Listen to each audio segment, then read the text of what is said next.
Zog. And the author is Julia Donaldson. Madam Dragon ran a school many moons ago. She taught young dragons all the things that dragons need to know. Zog, the biggest dragon, was the keenest one by far. He tried his hardest every day to win a golden star. So they're at dragon school. All the dragons in year 1 were learning how to fly. Hi, said Madam Dragon, way up in the sky. Now that you've been shown, you can practice on your own. And you'll all be expert flyers by the time you're fully grown. Zog went off to practice, flying fast and free. He soared and swooped and looped the loop, then crashed into a tree. Oh dear. Just then a little girl came by. Oh, please don't cry, she said. Perhaps you'd like a nice sticker plaster for your head. Oh, that's nice. What a good idea, said Zog. Then up and off he flew. His plaster gleamed pinkly as he zigzagged through the blue. A year went by, and in year 2, the dragons learned to roar. More, said Madam Dragon. Louder, I implore. Now that you've been shown, you can practice on your own, and you'll all be champion roarers by the time you're fully grown. Can you roar? Zog went off to practice. He roared with fearsome force. He kept it up for hours on end, but then his throat grew hoarse. Just then the girl came by again. She said, what rotten luck! Perhaps you'd like a soothing peppermint to suck. To soothe his throat, breathing fumes of peppermint, he zigzagged through the blue. A year went by, and in year 3, the dragons learned to blow. No, said Madam Dragon. Breathe out fire, not snow.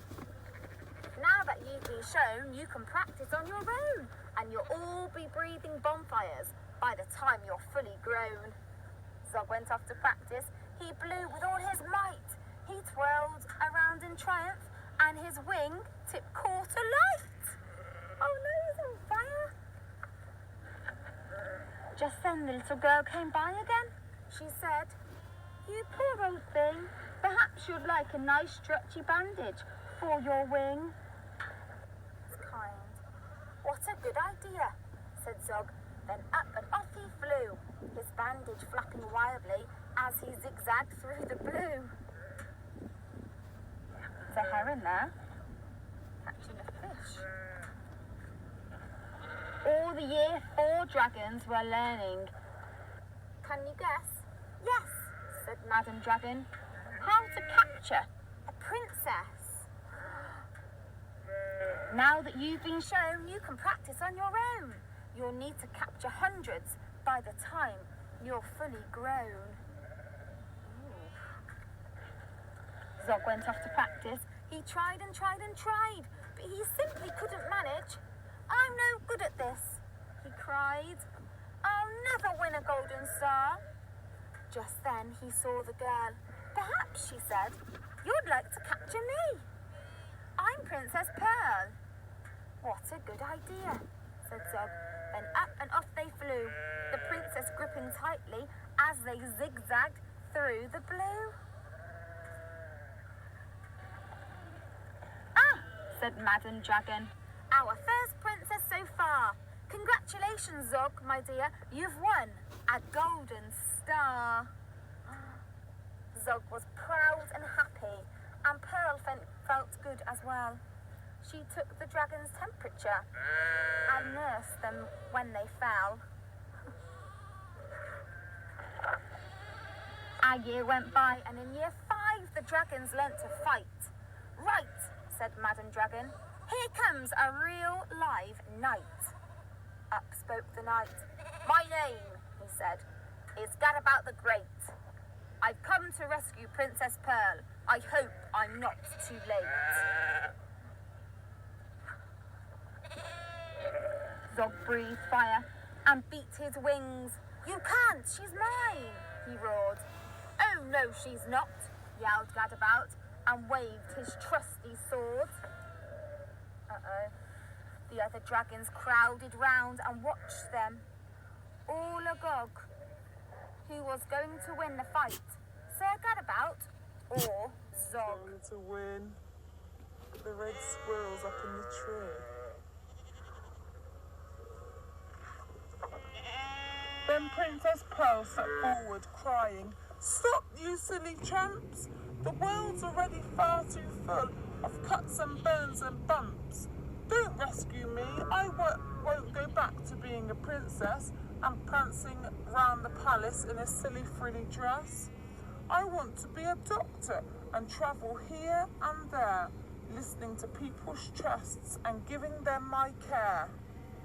"Me too," exclaimed the knight, and took his helmet off his head. "I'd rather wear a nice twisted stethoscope," he said. "Perhaps, Princess, you'll train me up." And Pearl replied, "Of course, but I don't see how the two of us could fit upon your horse." Then Zog said, "Flying doctors? I'd love to join the crew. If you'll let me be your ambulance, then I can carry you." "Bravo," said Madam Dragon. "An excellent career." And all the Year 5 dragons gave a loud, resounding cheer. Then Madam Dragon told the horse, "I really hope you'll stay. I'll let you be my pupil's pet and feed you lots of hay." "That's a good idea," said Zog. Then up and off he flew, the flying doctors waving as they zigzagged through the blue. What a lovely story. The end.